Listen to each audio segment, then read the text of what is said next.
가서 본즉이라는 말 제목으로 함께 하나님의 말씀을 나누려고 합니다. 낯선 길을 운전할 때 여러분들 가장 먼저 뭘 하십니까? 저는 아직도 포항지리가 알 것 같은데 모를 것 같고 이 골목 같은데 저 골목 같고, 네. 그래서 저는 아직도 차에 타서 조금만 시내다 이러면은 무조건 내비게이션을 먼저 켭니다.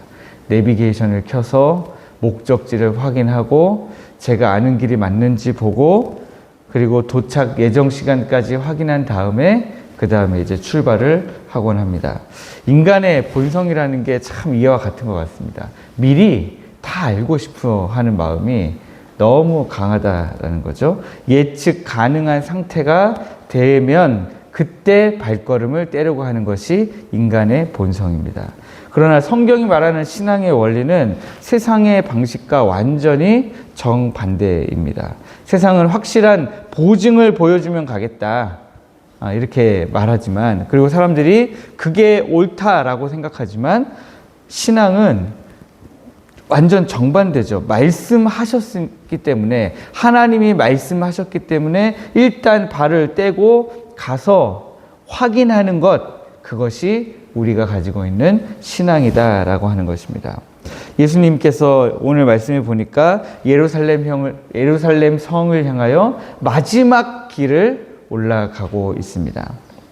우리가 성찬식 할 때에 읽는 본문들을 보면 주님께서 제자들과 성찬식을 하고 마지막에 어디로 나아갑니까?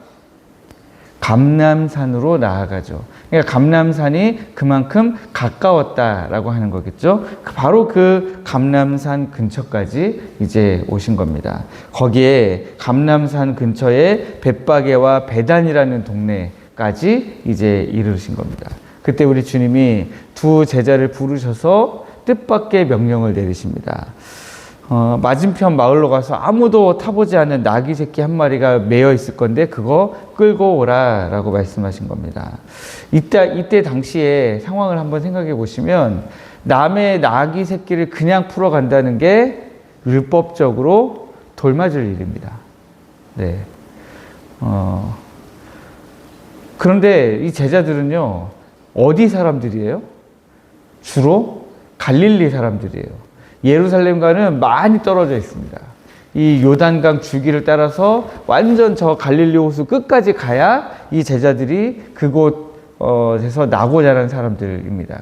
그런데 지금 이 장소는 예루살렘 근처 감람산에 있는 그 근처에 있는 동네니까 아는 사람이 있을 수가 없는 동네인 거죠. 아는 사람이 전혀 없는 동네에 주님 말씀대로 맞은편 마을로 가는 것까지는 하죠. 거기까지는 합니다. 갔는데 거기에 나귀 새끼 한 마리가 매여 있을지언정 그걸 끌고 온다는 게 쉬운 일이 아니라는 거예요. 갔는데 없을 수도 있는 거고, 제자들의 입장에서 보면요, 그거를 그냥 끌고 왔을 때, 설령 있어가지고 끌고 왔을 때 그 나귀 주인이 도둑으로 몰아세웠을 때 그러면 어떻게 하냐 하는 것입니다. 인간적인 염려와 갈등이 없을 수 없는 거죠. 상식과 경험이라고 하는 거대한 장애물이 이 제자들의 앞을 가로막았다. 이 본문을 보면 그렇게 짐작이 됩니다. 그러나 오늘 본문 어디에도 제자들이 예수님께 반문했다거나 주님,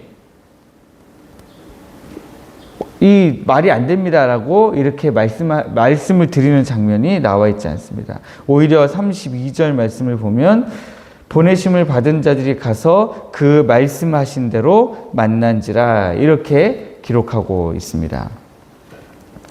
그리고 나서 가서 보니까 놀랍게도 주님이 말씀하신 그 정확한 그 자리에 아무도 타보지 않은 나귀 새끼가 매여 있었고, 그것을 그 줄을 풀자 예상대로 주인이 나타나서 어찌하여 나귀를 푸느냐 라고 똑같이 묻고요. 그래서 제자들이 주께서 이것을 쓰시겠다, 주께서 쓰시겠다 하니까 주인들이 그냥 내보내줍니다. 상식적으로 이해되지 않는 일이 어떻게 이렇게 술술술 풀릴 수 있는가. 내 걱정과 내 상식으로, 내 걱정과 내가 걱정한 일이 일어나지 않고 내 상식과 경험에 반하는 일이 일어나는 이 일들이 어떻게 가능한가? 이 명령을 내리신 우리 주님이 창조주이시고 만유의 주제이시기 때문에 그렇습니다. 우리 주님께서 이미 다 예정해 놓으신 일이죠. 제자들이 여기 주께서 쓰시겠다 그랬습니다. 여기 주라는 말은 헬라어로 한 번쯤 들어보셨을 수 있습니다. 퀴리오스라고 하는 말입니다. 이 키리오스라는 말은 단순히 선생님 혹은 뭐 종의 입장에서 봤을 때 주인 이런 것을 뛰어넘어서 만물을 창조하시고 절대적인 소유권을 가지고 계신 여호와 하나님을 이야기할 때 쓰는 단어가 퀴리오스라고 하는 단어입니다. 그런데 이 퀴리오스 대신 여호와 하나님은 만물을 창조하신 만물의 주인이시기 때문에 섭리라고 하는 과정을 우리 가운데 만들어내실 수 있는 거죠. 이 하나님의 섭리란 제가 주일에도 몇 번 설명드렸지만 하나님께서 자신의 선하신 목적을 이루시기 위해서 모든 피조물들의 움직임과 시간들을 보존하시고 다스리시고 이끌어 가시는 모든 과정, 우리 하나님의 통치, 우리 하나님의 다스림, 그 모든 것을 우리가 섭리다라고 이야기합니다.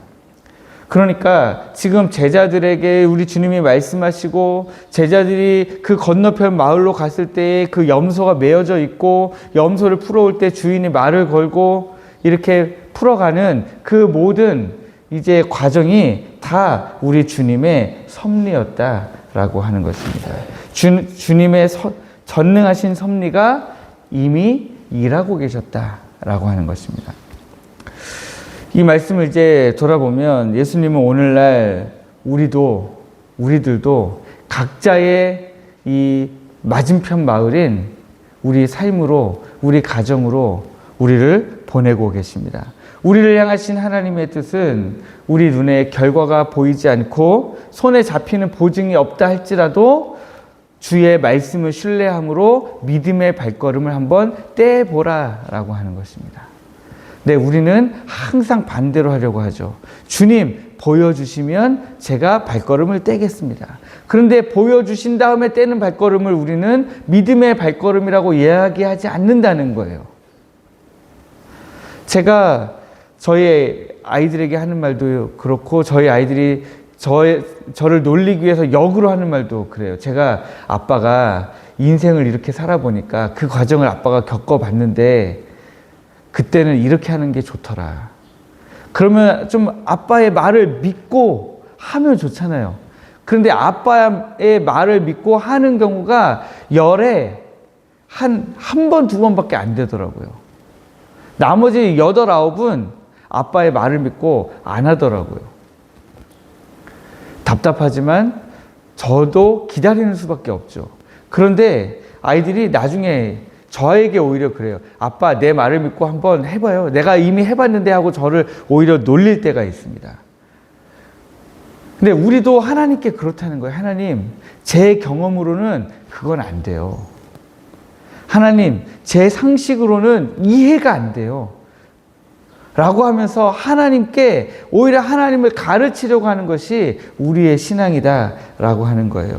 그러나 순종이라고 하는 것은 우리 주님의 섭리하심을 현재 실제로 바꿔놓는 통로이자 수단입니다. 그러니까 믿음으로 순종의 발걸음을 내딛어야만 그때에 비로소 우리는 하나님의 섭리를 경험할 수 있다라고 하는 겁니다. 오늘 여러분들이 마주하는 우리의 삶은 우연히 던져진 시간이 아니에요. 우리 주님이 섭리하고 계신 시간입니다. 우리 주님께서 우리의 삶을 다스리고 계시기 때문에 우리가 우리의 삶 속에서 때로는 가서 본즉 주님의 말씀대로 우리가 한번 가서 봤더니 주님께서 이런 섭리를 하고 계셨구나 라고 우리가 발견할 때도 있는 겁니다. 그래서 말씀하신 대로 만난지라 라고 하는 그런 과정이 우리의 삶에 있을 것이고 그것을 우리가 발견해가는 가서 그 말씀하신 대로 만난지라 하는 이 과정이 우리 신앙 가운데 끊임없이 반복되어야 우리 주님의 은혜를 우리가 온전히 누리면서 우리 하나님을 우리가 온전히 우리의 입술로 고백하는 그런 삶이 될 줄 믿습니다. 여러분들의 삶에 그런 은혜가 충만하시기를 주님의 이름으로 축복합니다.